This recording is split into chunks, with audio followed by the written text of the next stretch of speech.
총리로서의 그 최상목 장관님에게 질의하기에 앞서 얼마 전 장관님께서 대통령 권한 대행으로서 하신 일과 관련한 질문을 먼저 하도록 하겠습니다.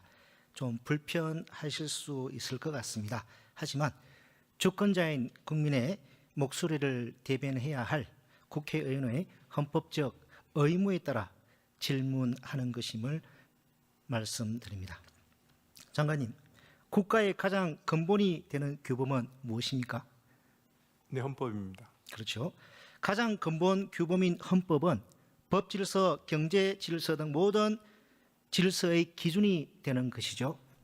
네, 그렇습니다. 일반 시민도 아닌 고위공직자가 국가의 근본 규범인 헌법을 무시하고 지키지 않으면 국가의 법질서, 경제질서는 뿌리채 흔들리고 국가 운영의 불안정성, 불확실성은 극도로 커지게 되겠죠. 아무래도 부정적인 영향이 있겠죠. 국가의 근본 규범인 헌법을 지키지 않거나 헌법을 해석하는 헌법기관인 헌법재판소의 결정을 이행하지 않는 공직자는 공직자로서의 자격이 있습니까? 없습니까? 글쎄 지금 이 질문에 대해서만 답해 주세요. 복잡하게 생각하실 거 없습니다. 복잡하게 생각하는 게 아닙니다. 의원님께서 어떤 질문을 하실 걸 제가 알고 있기 때문에 답변을 이렇게 단답형을 드릴 수 없다는 말씀을 드리는 겁니다. 다시 한번 묻겠습니다.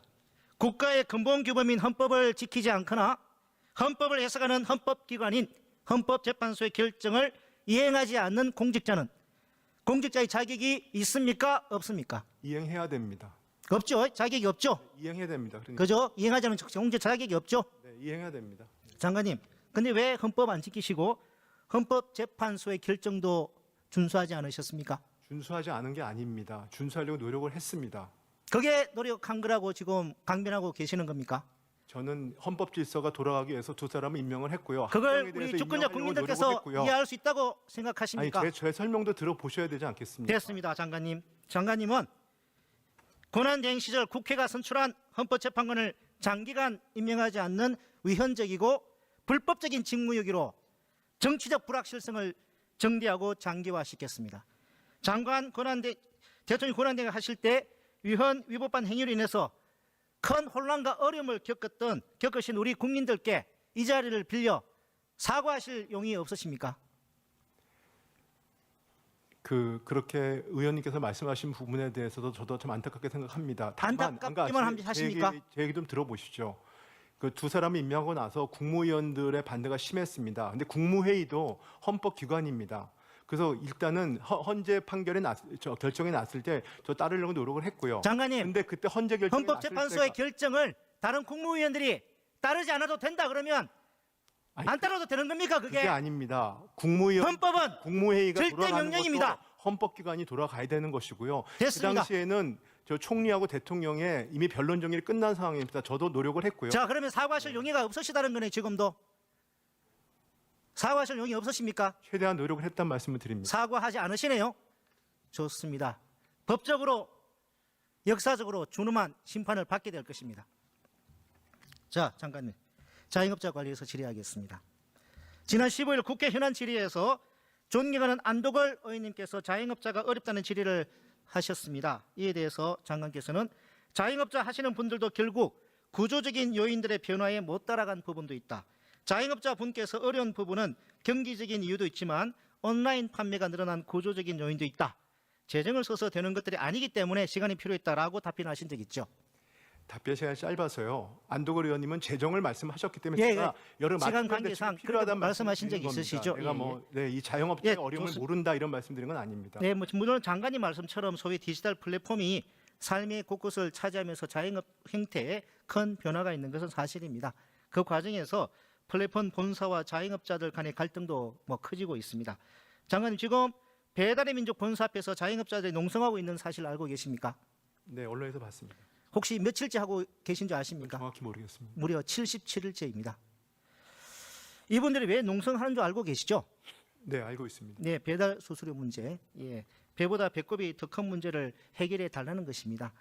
이 과정에서 장관님 혹시 어떤 역할을 하신 거 있으십니까? 지난번에 이 해결책을 찾기 위해서 공정위가 중심이 되었지만 기획재정부도 많은 노력을 했었습니다. 네. 예, 뭐 그 정부가 뭐 이게 중재 나서긴 했는데 법원이 판단하기로는 정부의 의설픈 중재로 문제는 더 어렵게 되었습니다.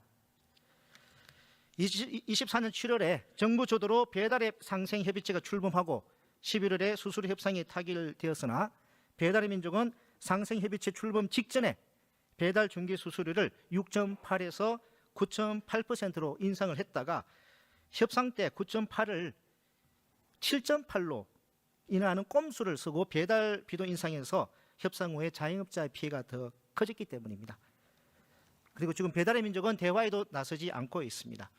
한 자영업자분은 국내 언론에서 이렇게 인터뷰하셨습니다. 그 내용을 온전히 전해드리겠습니다.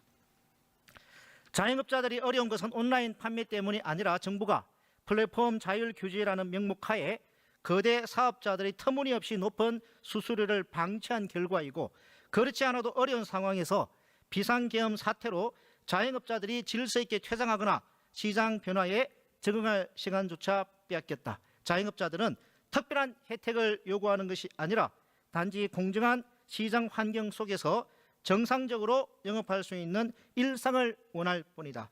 이 점에 대하여 부총리님은 어떻게 답변하실 건가요? 잠깐 시간을 드릴 테니까 여기에 대해서 답변하실 수 있겠습니까? 네, 뭐 지금 자영업자 분들의 어려운 부분에 대해서 저희도 뭐 정책 당국자로서 그냥 안타깝게 생각합니다. 근데 이걸 해결하는 방법이라는 게 사실은 그 현행법 체계 내에서 한계가 있는 측면이 있습니다. 그래서 좀 이 플랫폼 사업자들 간에 자율적인 합의를 노력을 했는데 그게 여의치 않았습니다. 그런 측면이 있는데 좀 더 이게 다른 방법이 있는지 저희도 고민을 같이 해보겠습니다. 추가적으로 이어서 질문해 보겠습니다. 자, 우리나라 자영업자 50대 이상이 50.3%로 가장 많고 창업 직전에는 53%가 직장인 임금 근로자였습니다. 왜 50대 이상 직장인이 자영업 창업에 뛰어들겠습니까? 그건 우리나라의 형편없는 사회 안전망 때문이 아닙니까? 네, 그렇기 때문에 계속 고용 문제도 네, 우리가 해결해야 될 이슈입니다. 네. 자, 자영업자 문제 외에 노동자 문제 관련해서도 짚어보겠습니다. 지난해 세수 부족으로 산재기금 끌어다 쓰셨죠? 네. 그런데 세수가 부족하다고 2023년 11월에 산재기금에서 예탁한 1.6조 원 가량 상환하지 않고 기간 연장했죠. 네, 그렇습니다. 그러다 보니까 올해 산재기금이 공자기금에 예탁한 금액이 4.85조 원에 달합니다. 예년보다 대단히 많습니다. 정부로서는 어차피 만기까지 이자를 지급하고 돌려주는 것이니까 문제없다고 생각할지 모르겠습니다. 하지만 문제가 있습니다. 2023년 11월 달에 산재기금이 공자기금에 예탁한 1.6조 원, 금리가 얼마인 줄 아십니까, 장관님?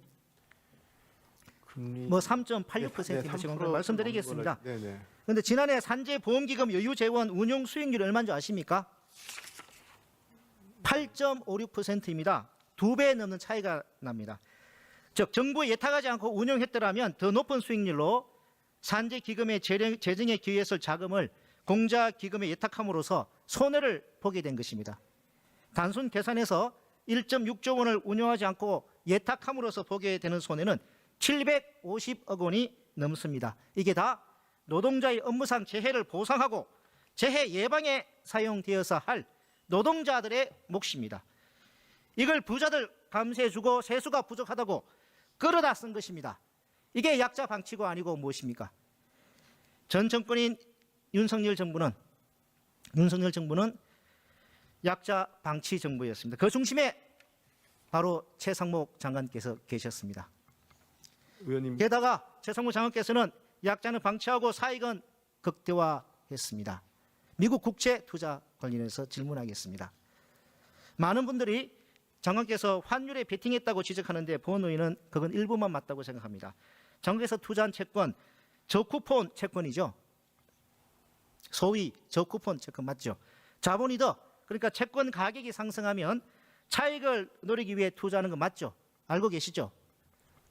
30년 만기 국채입니다. 네네. 저쿠폰 채권이잖아요.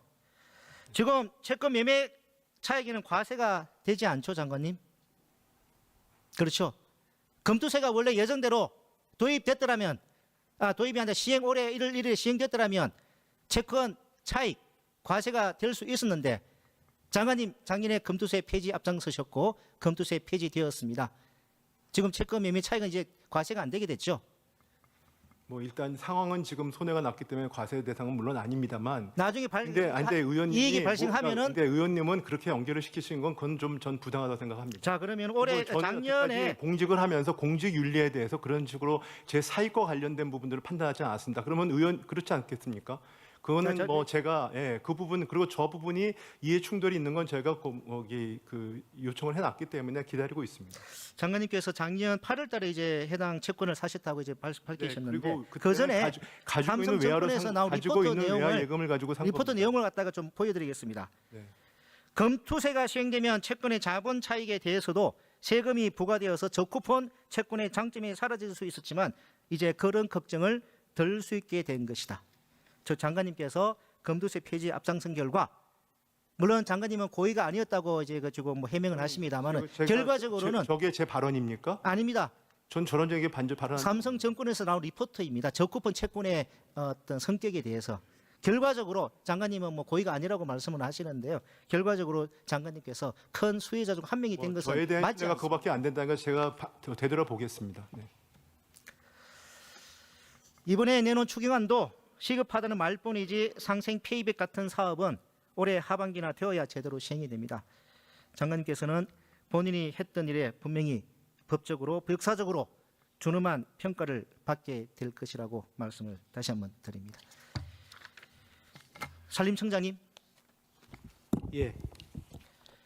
영남 산불의 악몽이 사라지기도 전에